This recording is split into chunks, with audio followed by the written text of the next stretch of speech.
Hemos hablado de muchas cosas, hablamos de chemtrails, hablamos de tantas cosas que nos han colado. Yo creo que esto es como una especie de Matrix. Es así, es que la realidad supera la ficción, es impresionante, ¿no? Que la tenemos todos aquí y no la vemos. Lo que pasa es que, claro, cuando empiezas a enfocar y la ves, entonces, claro, te empieza a caer todo de golpe. Es decir, nos la han colado en la política, en la religión, en la ciencia, en la conciencia, en la energía, ya hablaremos, hemos hablado ya, energías libres, etcétera, en tantas cosas. Y cómo no nos le van a colar uno de los tres grandes lobbies más importantes que hay en este planeta, ¿no? Sería uno el militar, digamos. No sé cuál sería el segundo, se me ha ido, pero el tercero está claro que es el farmacéutico. Eso lo tengo muy claro. El atómico. El de sí, el del petróleo, digamos. Un día daré una charla sobre coches que funcionan con agua y funcionan con aire, ¿no? Pero bueno, en el tema farmacéutico lo hemos visto. Es importante que hay mucha gente que ha despertado con este tema porque nos querían meter el año pasado la vacuna de la gripe A sí o sí, con serias intenciones de que todo el mundo se vacunara. Hicieron 5.000 millones de vacunas en todo el mundo. O sea que la pobre gente en África, que no tenemos ni para mandarle un esparadrapo, tenían una vacuna preparada. O sea, qué cosa, ¿no? Qué cosa más rara.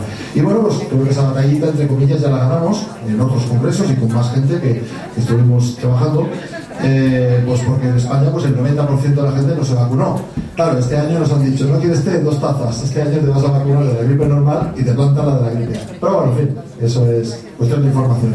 Uno de los temas más importantes que más me ha impactado también a mí es que hay muchísima gente que se está medicando con con unos fármacos realmente agresivos, pues de un tema, de algo que nació hace unos años, una enfermedad nueva que nos dijeron que venía del mono, no sé cuánto, llamada SIDA. La curiosidad, lo gracioso del tema es que para que haya una enfermedad, para que haya un virus, pues lo primero que hay que hacer es ese virus aislarlo, fotografiarlo, decir, vale, aquí está, este es. Y curiosamente no hay ninguna foto a fecha de hoy de ese virus. Claro, entonces, si no hay virus, entonces ¿de qué estamos hablando? ¿Y de qué estamos medicándonos, no? Y hay una persona que lleva muchísimos años en este tema, muchos, los que lleva 20 años, sí, son muchos años, pues tratando de decir la verdad en este tema. A todo esto, claro, obviamente pues sufre todo tipo de ataques. Ya nos llaman los negacionistas del SIDA. Oye, qué bueno, yo también, a mí también me llaman negacionista. Está bien, somos negacionistas del SIDA.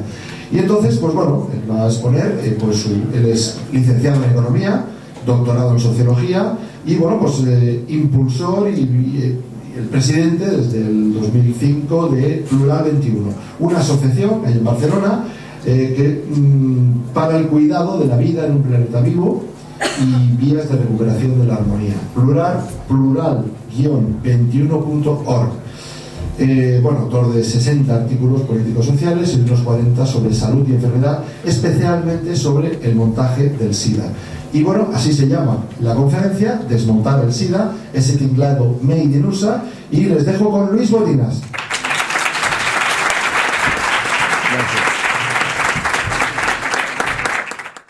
Bien, gracias. Un ejemplo de lo que espanta el SIDA es lo que cuesta entrar cuando se va a hablar de este tema.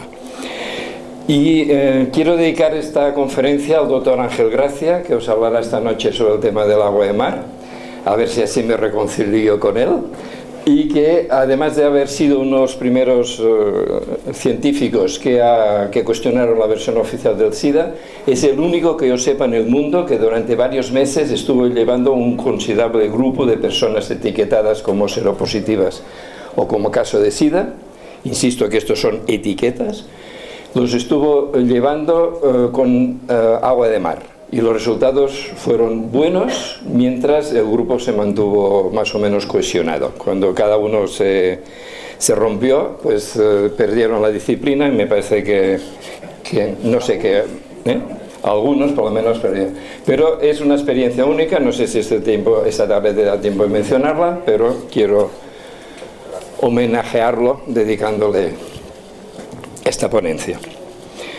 Bien, El título que estaba puesto era El gran engaño del SIDA. Pero el gran engaño del SIDA podría tener muchas lecturas. Por ejemplo, si resulta que el VIH nadie ha demostrado que exista, ya es un gran engaño que nos digan que el VIH-SIDA está ahí. Pero la cuestión es más allá. Es que el SIDA tampoco es una enfermedad. Y por lo tanto ya es totalmente secundario hablar de si el virus existe o no existe. Entonces, quiero hacer una declaración de principios y no como Groucho Marx, que dice estos son mis principios, si no le gustan tengo otros. Pues una declaración de principios de que cada cual sabe lo que sabe y no sabe lo que no sabe. Esto es una perogrullada, pero creo que es importante. Y lo que quiero hacer es aportar lo que sé en este tema, buscando sinergias con los otros temas importantísimos que se están tratando también en este congreso, y al mismo tiempo que esto ayude a superar mis propios límites. Además, esta actividad, lo que ahora les voy a decir, es fruto de una actividad de una asociación, como ya ha apuntado Miquel. Hay un tríptico de presentación donde se explica la asociación que somos, y yo no habría llegado a estas conclusiones por mí solo, sino dentro de este funcionamiento asociativo. Y las conclusiones fundamentalmente son estas dos. El VIH-SIDA es una ficción, es decir, toda la versión oficial del SIDA, que desde el año 87, sería interesante preguntarse por qué, le llaman al SIDA en lugar de llamarle simplemente SIDA, como se llamó desde el 82 al 87, pasan a llamar los oficialistas, casi siempre usan la expresión VIH-SIDA. El SIDA, todo él es una ficción, todos y cada uno de los puntos, la versión oficial del SIDA con la que nos han ido bombardeando desde el 81, carece de base científica, de base biológica, de base bio-lógica, es decir, de lógica de la vida, y de base real. En cambio, el SIDA sí es una realidad, pero es una realidad totalmente distinta a lo que nos cuentan. El SIDA no es una enfermedad a tratar, tampoco alternativamente, sino un montaje yankee, made in USA, a desmantelar. De hecho, pues, estamos ya en 30 años de un montaje criminal, que es el SIDA, y en 27 años de un fraude científico, que es lo que oficialmente llaman VIH-SIDA. Invito, por lo tanto, a distinguir totalmente entre VIH-SIDA, que es la versión oficial del SIDA, que es una ficción en todas sus afirmaciones, que no hay ninguna prueba de ella, y el SIDA, que es una realidad totalmente distinta, es una máquina destructiva lanzada y construida por los CDC, los Centers for Disease Control, y estas siglas, quien no las conozca, que no las olvide, porque es el organismo norteamericano que tiene más peso en la sanidad mundial, lo cual quiere decir que es el máximo peligro para la salud mundial. Pues sanidad y salud son dos cosas contrapuestas. Cuanto más dinero se gasta en sanidad, peor es el nivel de salud de la población. Entonces la cuestión es qué gafas se lleva puestas. Hasta hoy, bueno, me temo que la mayoría de personas de aquí han ido aún con las gafas VIH-SIDA. Yo invito, si uno va con gafas de sol, todo lo ve más oscuro, pero la oscuridad no está afuera, la oscuridad está en las gafas que lleva. Se quita las gafas y resulta que aparece la luz. Entonces, si uno va con gafas VIH-SIDA por el mundo, los problemas de salud que se puedan encontrar los interpreta como causados por un virus y una enfermedad llamada SIDA. Si uno se quita estas gafas, pues continúa habiendo problemas de salud, pero hay que responderlos y solucionarlos de otra forma. Pero resulta que debajo de las gafas VIH-SIDA hay unas gafas más pequeñitas, más incrustadas, que son el SIDA es una enfermedad, que es lo que aparecía en la figura anterior. Yo me he dado cuenta de esto escribiendo este libro de casi 500 páginas, que está bloqueado desde hace 6 meses, y esto me ha permitido llegar a la conclusión. Bueno, en este libro voy demostrando que todos y cada uno de los aspectos de la versión oficial son insostenibles, y al final planteo como hipótesis por qué considero que se construyó el SIDA a partir del año 81, y luego la tercera parte dedicada a proponer cómo desmontar el SIDA. Por lo tanto, hay unos oficialistas que son los que viven de la versión oficial. A pesar de que todos viven de la versión oficial, no es cierto, como se dice muy a menudo, incluso sobre todo entre los disidentes de que forman un bloque unido. Y para poner un ejemplo, pues hay varias posiciones. El doctor Galo, aquí Galo y Montañer son los dos nombres más conocidos relacionados con el VIH-Sida. El doctor Galo sostiene que el VIH, es la única causa del SIDA. En cambio, el doctor Montañer, al cual le dieron el premio Nobel el año 2008 por haber supuestamente aislado el VIH, doctor Montañer, en unas declaraciones que sacó El País 4 días después de que le dieron el premio Nobel, pues a la pregunta ¿qué personas tienen más riesgo de desarrollar el SIDA?, contesta: el virus actúa en aquellos organismos que presentan ya una situación degradada por el consumo de drogas o por una vida complicada, con abuso de alcohol o escasa atención a la alimentación. Algunas personas sanas pueden ser infectadas por el virus durante un breve periodo, pero pueden desembarazarse de él enseguida. La moraleja de todo esto es que hay que llevar una vida responsable y evitar otras infecciones. O sea, el premio Nobel del 2008 por haber aislado el VIH dice que una persona sana puede infectarse excepcionalmente y lo elimina en pocas semanas. Pero es que en este reportaje, que luego volveré a mencionar, The House of Numbers, el castillo de números, castillo de naipes, le pregunta, el doctor Montañer dice: podemos estar expuestos muchas veces, o sea que antes decía evitar otras infecciones, reinfecciones, aquí ya va más lejos. Podemos estar expuestos muchas veces al VIH sin ser crónicamente infectados. Nuestro sistema inmunológico se liberará del virus en unas pocas semanas si se tiene un buen sistema inmunológico.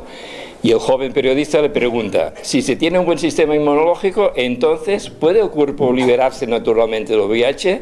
E insiste el doctor Galo, el doctor Montañer: sí. Hay los oficialistas que, insisto, están divididos también sobre el tema del test. En unos países se dice que el Westerblot es confirmatorio, en otros se dice que no hace falta aplicarlo, etc. Estos son detalles técnicos que prefiero no entrar si no hace falta. Y hay también los disidentes, y también entre los disidentes hay varias corrientes.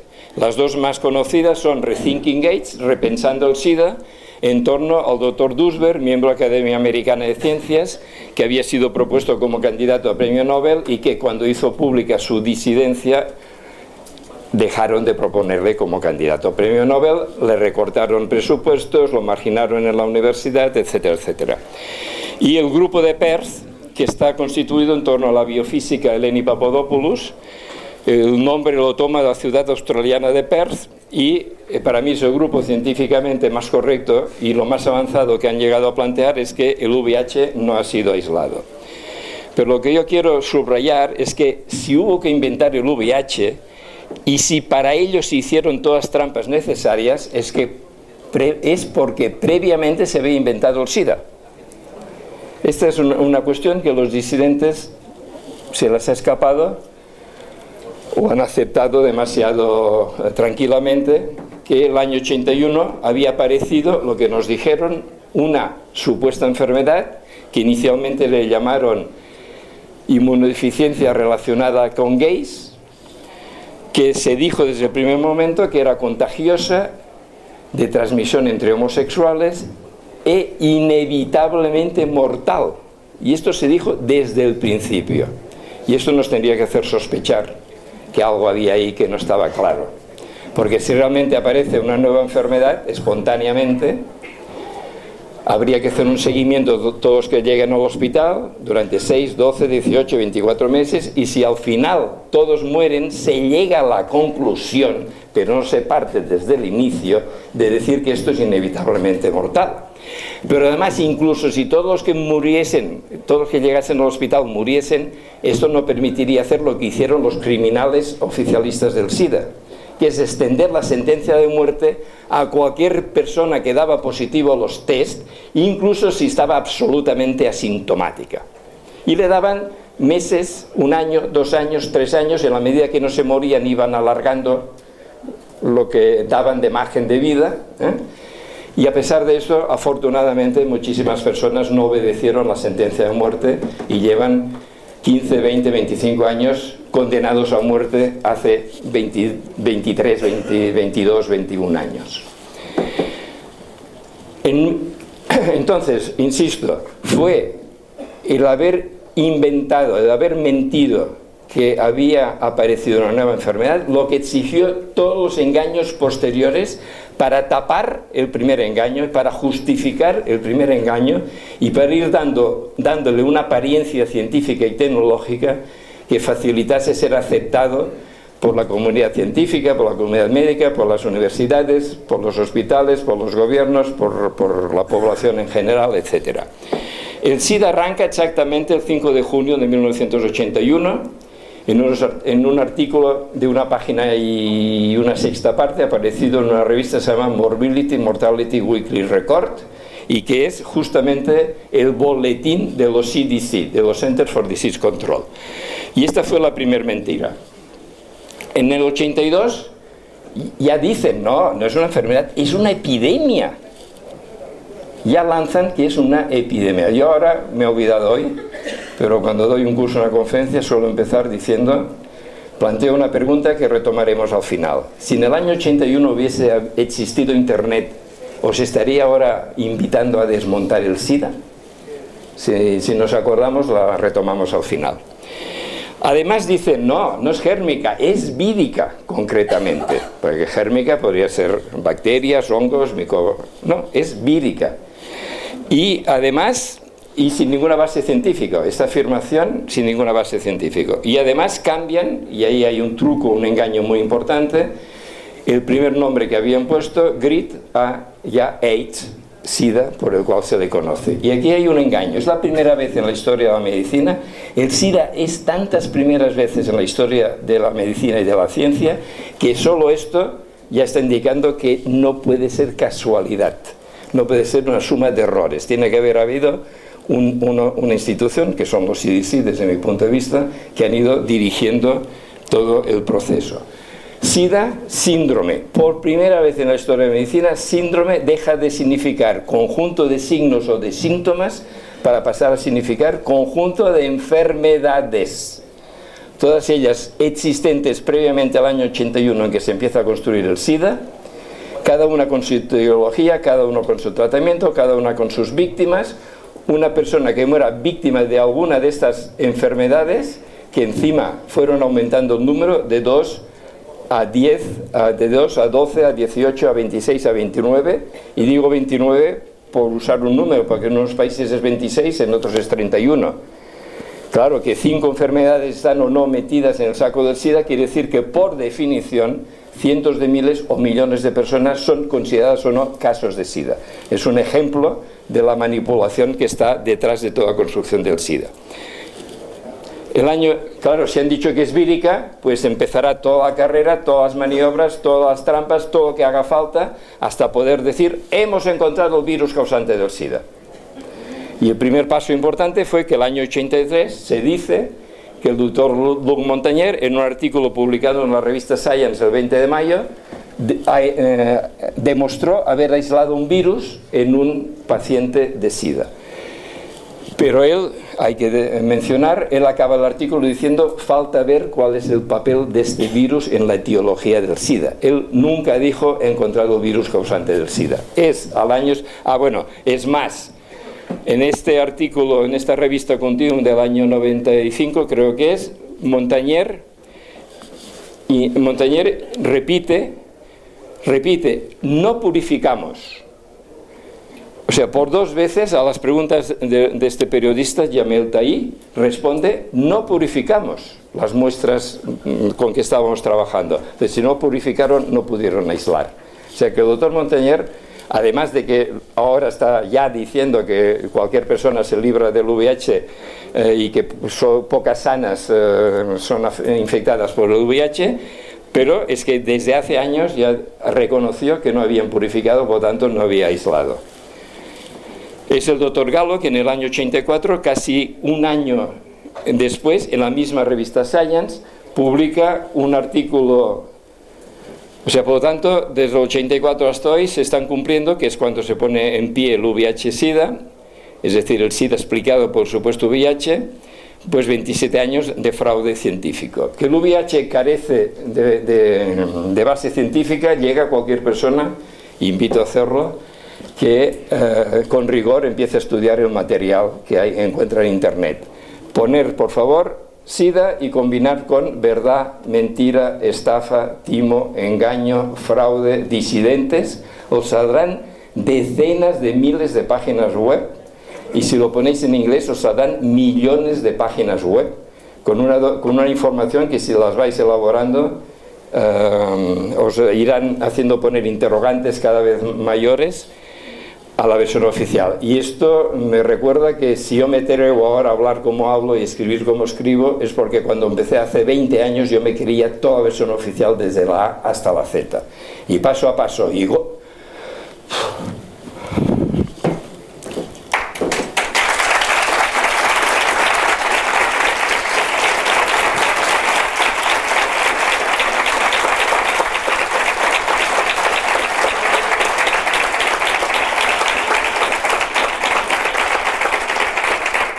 paso a paso, golpe a golpe, dejando amigos y amigas.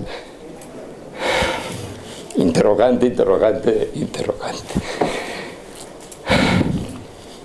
Entonces, todo el VIH es pura ficción, el VIH-Sida es pura ficción, pero además, desde el 30 de junio de 2008 se sabe que esa ficción se basa en un fraude científico.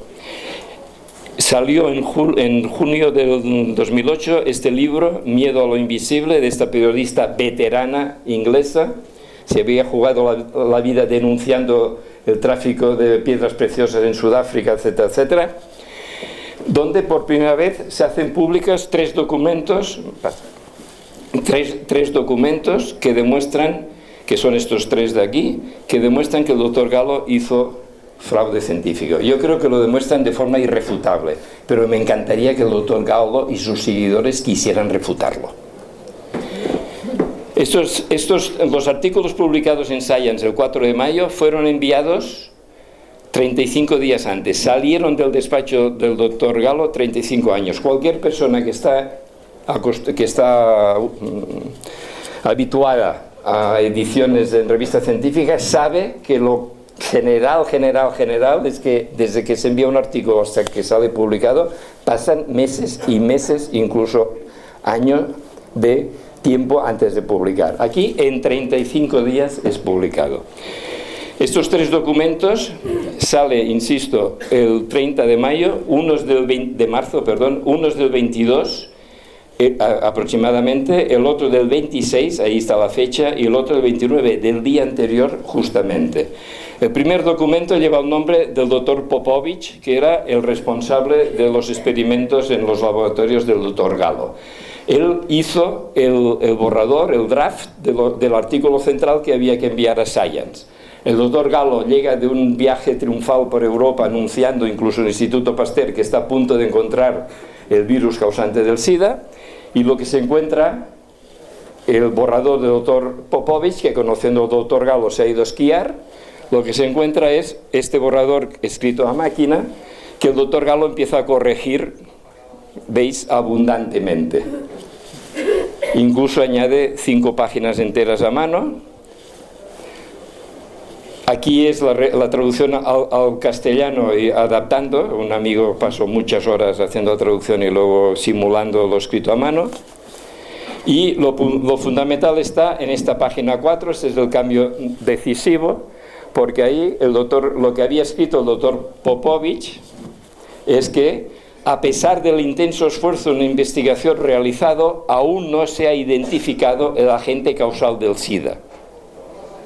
Es clara, ¿no?, lo que dice el doctor Popovich, que ha hecho los experimentos. ¿Qué hace el doctor Galo? Si está anunciando que está a punto de encontrar el virus del SIDA, lo tacha, sencillamente lo tacha. Y esto aparecerá y sobre todo será leído como que el doctor Galo demostró de forma irrefutable que había encontrado el virus y había demostrado que era causante del SIDA. El segundo documento, el documento Gonda, era el jefe del laboratorio de microscopía electrónica, y en una carta tan cortita, dirigido justamente al doctor Popovich, escribe, insisto, dice: el doctor Galo me ha hecho enviar unos cultivos celulares para que haga foto con micrografía técnicamente, con microscopio electrónico, para poder adjuntar unos artículos que tiene que enviar. Ahora sabemos que era la revista Science. Entonces acaba, aparte de otros detalles muy interesantes que no entro, dice: insisto, estas vesículas pueden ser encontradas en cualquier precipitado celular. No creo que ninguna de las partículas fotografiadas sea virus. Claro también, ¿no? Siguiente documento: el día antes de que salgan los artículos del despacho Dr. Gallo a Science, el propio Dr. Gallo firma una carta al Dr. Minowada que acaba diciendo: ahora sabemos que hay muchas variantes de los virus que él estaba investigando. Creemos que la causa del SIDA es una variante mucho más citopática, o sea, que mata más células. Lo único que tenía el día antes, y lo escribe el Dr. Gallo, era una suposición. Antes de que envíe los artículos a Science, que son presentados como los de referencia para que se pueda afirmar que el VIH es la causa del SIDA. Este es un artículo, una adaptación de un artículo mío que sacó esta revista, que supongo conocéis, y a quien no la conozca la recomiendo encarecidamente. Y en el número de este mes que encontráis en los kioscos, el título en la portada es "El VIH no existe". Y luego dentro hay un artículo entrevistando a un personaje increíble. 25 años detective privado, 20 años con la policía de Los Ángeles, etcétera, etcétera. 70 medallas por sus servicios militares y civiles a la patria. Y este hombre se ve, por casualidad, no entro en detalles, invitado a hacer una investigación sobre el SIDA. Y dice: voy a hablar con los oficialistas, y me dicen: los negacionistas, como decía Miguel, nos llaman negacionistas, ¿no? Los negacionistas son unos criminales, son responsables de la muerte de muchos millones de personas en el mundo, sobre todo en África negra. Son unos criminales, no vaya a hablar con ellos. Y él se queda sorprendido: oiga, si yo he dedicado toda mi vida a perseguir criminales y meterlos en la cárcel, lo lógico es que me animasen a irlos a conocer y a meterlos en la cárcel. Dice: ya entendí que los criminales eran estos. Y entonces el hombre dice: confío en la justicia divina, pero voy a dedicar lo que me queda de vida a que los criminales del SIDA paguen con la justicia humana. Y esto está en esta revista que encontráis en los... Entonces, es interesante porque leyendo leyendo ahora con estas gafas críticas lo que apareció en la revista Science, resulta que ni siquiera intenta demostrar el Dr. Gallo que aisló el virus y demostró que era el causante del SIDA. Ni siquiera lo intenta demostrar, es chocante. Pero ¿qué ocurrió? Ocurrió que antes de que salieran los artículos el 4 de mayo, 11 días antes, en una conferencia de prensa multitudinaria, el Dr. Gallo junto a la ministra de Sanidad norteamericana anuncian al mundo, la ministra dice: otra victoria de la ciencia americana, el Dr. Gallo, el prestigioso Dr. Gallo, ha encontrado el virus probable causa del SIDA. Probable cayó, quedó, el Dr. Gallo ha encontrado el virus causante del SIDA. ¿Qué quiere decir eso? El SIDA, entre estas muchas cosas que es primera vez, el SIDA inaugura la ciencia a base de conferencias de prensa. Todo lo importante en SIDA se ha dicho en conferencias de prensa sin ningún artículo publicado en alguna revista científica que avalase las noticiones que se lanzan a la prensa. Pues bien, con las gafas ya se ha encontrado el virus causante del SIDA. Estos artículos los han leído los especialistas y cantidad de científicos. Es, no sé, el segundo artículo creo más citado en el mundo, más utilizado en el mundo, este artículo central del Dr. Gallo. Pues ya se leyeron con las gafas VIH-Sida y ya se dio por sentado que ahí se demostraba lo que ni intenta demostrar. O sea, leyéndolo ahora críticamente, ni lo intenta demostrar, lo insinúa, pero no intenta demostrar.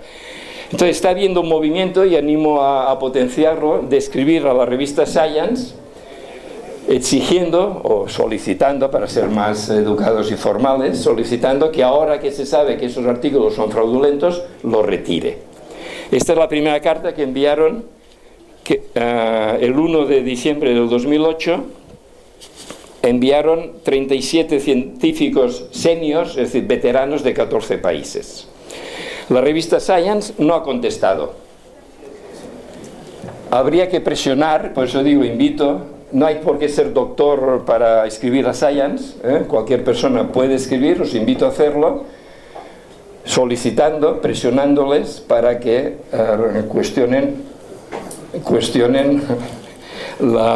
retiren lo que ahí está planteado. Paso. Esto es El País, un suplemento, El ladrón del SIDA, doctor Galo. Entonces, ya tenemos supuestamente el VIH, lo que buscaban. Necesitaban un virus, supuestamente ya se ha encontrado. Al año siguiente se aprueban por primera vez unos test, no para diagnosticar infección por VIH, sino para hacer cribado en las muestras de sangre, para destruir las muestras de sangre que diesen positivo, por si había ahí un peligro. El año 87 hay un reajuste en el VIH-Sida, donde se introduce la H mayúscula de heterosexuales, con todo tipo de falsificaciones. El 19 de marzo, la FDA, Food and Drug Administration, la entidad responsable de aprobar fármacos, aprueba el AZT, el veneno AZT, el primer, tristemente, fármaco utilizado supuestamente contra el VIH. El 14 de agosto, los CDC afirman por primera vez que dar positivo a los test significa infección activa por VIH. Desde el 85 al 87, todos los informes del CDC acababan diciendo: falta ver cuál es el significado de dar positivo a los test. Y decenas de miles de personas que habían dado positivo al primer test, el ELISA, sobre todo donantes de sangre, por lo tanto personas sanas, de familias en general, de clase media, etcétera, eran bombas de relojería esperando qué narices significa dar positivo al test. Entonces dicen, significa infección por VIH sin ninguna nueva referencia bibliográfica que demuestre que esto es cierto, y además se aprueban al mismo tiempo el segundo tipo de test de anticuerpos, el Bensteroth, que se usa para confirmar, y que esto permitió indultar al 99,9% de estos donantes de sangre que estaban en cuarentena, estaban temblando, esperando qué significaba. ¿A costa de qué? De sacrificar algunos centenares de homosexuales promiscuos, de hemofílicos, de drogadictos. Es igual, el invento exige estas víctimas, pero hemos logrado desactivar el peligro social que significa. Y además, ahí aparece el año 87 este lavado de cerebro de utilizar la expresión VIH-Sida, con lo cual se recalca en cada instante que hay una enfermedad llamada SIDA, que hay un virus llamado VIH y que el VIH es la causa del SIDA. Es una suboperación de marketing muy importante dentro del SIDA. Entonces, justamente la primera práctica de riesgo en SIDA es hacerse los test, porque están documentadas 68 razones distintas que puede hacer dar positivo. Los médicos, los especialistas no hacen una anamnesis para ver si esta persona se ha vacunado de la gripe, del tétanos, de la hepatitis B, si ha dado a luz o no ha dado a luz, etcétera, etcétera, ¿vale? Y lo que le dicen es, lo siento mucho, eso cuando le dicen bien, has dado positivo al test del SIDA, estás infectado. Pero resulta que los propios fabricantes no se responsabilizan. En sus prospectos dicen de forma sofisticada: nuestros test nos sirven para diagnosticar infección por VIH, con lo cual se lavan las manos. Hay que ver quiénes son los responsables, y esto de cara a desmontar el SIDA es importante, de que se estén aplicando estos test. Y este en particular pone: actualmente no existe un procedimiento estándar reconocido para establecer presencia o ausencia de anticuerpos. En el 93 hay más aprobación por la FDA de nuevos venenos similares al AZT. Con esto instauran lo que llamaron terapia combinada. Y el 95 viene la revolución dentro del VIH-Sida, y ahí ya acaban de construir el SIDA tal como hoy lo conocemos. Fijaos, les costó 14 años construir el SIDA. Desmontar el SIDA puede ser muchísimo más rápido, 14 meses, incluso 14 semanas, si supiésemos actuar bien y decididamente. Esta revolución incluye 5 piezas. Cambio de modelo del VIH. Resulta que el VIH pasa de ser, como funcionó del 84 al 95 el modelo Galo-Montañer, pasa de ser un lentivirus, que es un subgrupo dentro del retrovirus, con largo periodo de latencia. Galo llegó a hablar de 40 años, y muy dificilísimo de encontrar en personas terminales de SIDA que morían a los pocos días víctimas del VIH, no encontraban el VIH. Y de repente, el año 95, se instaura el modelo del doctor Ho. que sigue vigente. Según este modelo, se multiplica miles de millones de veces desde el primer día el VIH, se encuentran en todas partes, y yo me he inventado, porque no es una categoría científica, se convierte en un virus a gran velocidad. De un lentivirus pasa a ser un virus a gran velocidad. Alguien que me diga cómo una entidad biológica real puede ser tan contradictoria. Ahora, un virus fantasma tendrá las propiedades que aquellos apoyados por la industria farmacéutica, por las instituciones internacionales, etcétera, le quieran atribuir.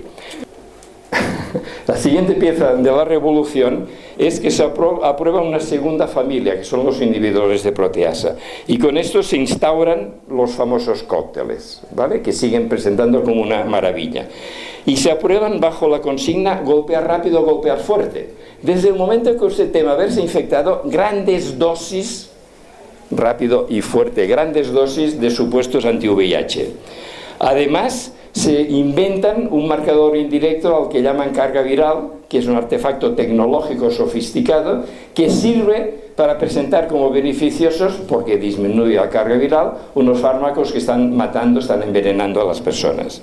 Finalmente, el SIDA pasa de ser, en la misma operación, pasa de ser inevitablemente mortal, como habían afirmado durante 14 años sin prueba alguna, a ser una enfermedad crónica que tampoco hay prueba alguna de ello. Pero tiene una ventaja, por lo menos ha suavizado el miedo. Y el miedo es el primer factor de muerte de las personas que mueren con la etiqueta de muerto de SIDA. Pasadme ahora rápido.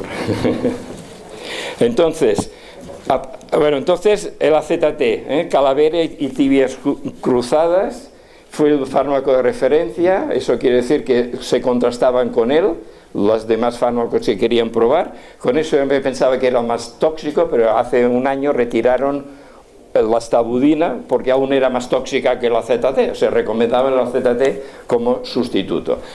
Los National Institute of Health, NIH, estas siglas que he puesto ahí, en su página web, a cada fármaco del supuestamente anti-VIH ponen la misma frase estándar: no cura el VIH ni el SIDA, ni reduce el riesgo de transmisión del VIH. Entonces, ¿para qué tomarlos? Y luego los rigurosos. Desde nuestro punto de vista, o sea, oficialistas, disidentes y rigurosos. No basta repensar, replantear, superar, reevaluar el SIDA, que es lo que hacen los disidentes, sino que se trata de desmontar el SIDA y organizar una corriente internacional. ¿Hacia dónde? Hacia que disidentes y rigurosos podamos actuar juntos para acabar con el SIDA. Pero ¿quién quiere acabar con el SIDA? Esta es una pregunta que en esta página amarilla encontraréis abordada. Entonces, el SIDA fue el primer dogma mundial de terror. Si alguien sabe otro, que me lo diga. Acabar con el SIDA permitirá acabar con la hepatitis C y las hepatitis que están construyendo, porque es un subproducto. Frenar el montaje de nuevas epidemias, como la del año pasado quisieron montarnos. Liberar energía, creatividad, vida, etcétera. Quitar, lo pongo en interrogante porque habría que acabar de confirmar, pero quitar una pieza importante del nuevo orden mundial. Llegó a las comunidades más remotas, llega el terror al SIDA y los que van a combatir el SIDA cobrando del establishment del SIDA. Montar el SIDA, vale, esto se puede hacer mucho más rápido, es un castillo de naipes. Hay un reportaje ahí que si queréis expliquen el SIDA. Acabar con el SIDA podría ser una cosa, insisto, bastante rápida.